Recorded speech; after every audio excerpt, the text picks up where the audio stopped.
So in case you missed it, the People I Mostly Admire podcast just gave education reform a reality check. It seems to me that K-12 education reform has been around for about as long as K-12 education.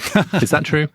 Oh, nothing's happened yet. Nothing's happened yet. We've been talking about it a long time. We failed to actually reform anything. So let's just say that I am relatively skeptical about the prospects for a radical reform of the K-12 education system.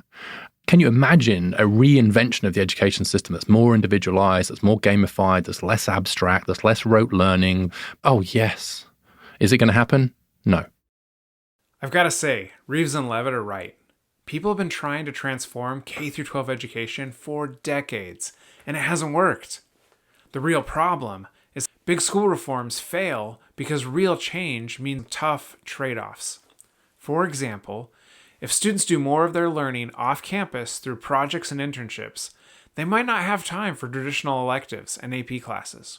Or if students are organized in smaller learning communities, it might be hard to run a football program and a marching band. People may say they want change, but when push comes to shove, and change means giving up things they still care about, they push back. Then the reforms either get diluted or rolled back, and substantive change never happens.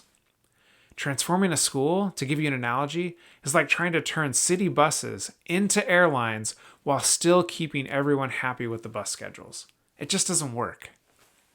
It's time to stop trying to reform schools and instead focus on creating more spaces to invent and grow new versions of schooling.